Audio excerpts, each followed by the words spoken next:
اعوذ بالله من الشیطان الرجیم بسم الله الرحمن الرحیم. ګرانو اوریدونکو لیدونکو السلام علیکم ورحمت الله وبرکاته. المنځه حواله سره شرعي حکم اتاسي خدمت کې بینوام. فقه حکم ده څه مستحب ده انسان 5 وخت المونز مسجد کې جامع سره وکي، خصوصا هغه کسان چې د مسجد اذان اوري هغوی ته ډیر تاکید شوی دی چې هغه جامع المونز ترک نکي، جامع المنځ کې شرکت لازمن وکي.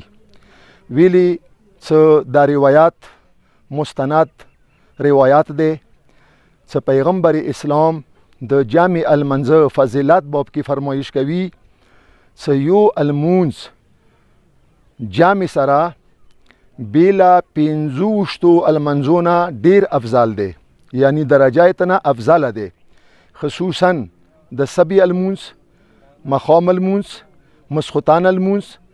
دغه المنځو مسجد کې جامع سره کولی ډیر زیات ذکر شوی دی، تاکید ور باندې شوی دی چې په کار د انساني قضا نکي.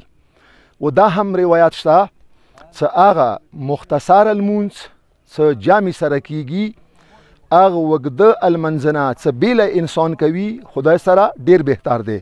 نزه به ټولو جوانانو ته بلکې ټولو سامعین او ناظرینو ته دا پیغام ورکوم چې تاسو کوشش وکوئ مسجدونه آباد کوئ، پیش نماز پسې المونز کوئ.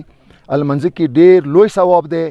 من جمله د هغو شیونه چې المنځ په باب کې راغلي دي چې کچېرې پیش نماز نه هټ کار کوم کسان چې المنځ کې شریک دي ایوه کاس المونز قبول شولو د المنځ کې به ټولو کسانو نماز با جماعت ولو المونز قبول شي، ولو د پیش نماز المونز به تیل ویلی نوي که یوه کاس المونز ورکې صحیح شو پروردگار عالم به هغو ټولو المنځ ولو المونز خپل برګاه کې قبول کی. لہذا امید لرو چې تاسو به جامع المنځ ته اهمیت ورکوئ. والسلام علیکم ورحمت الله وبرکاته.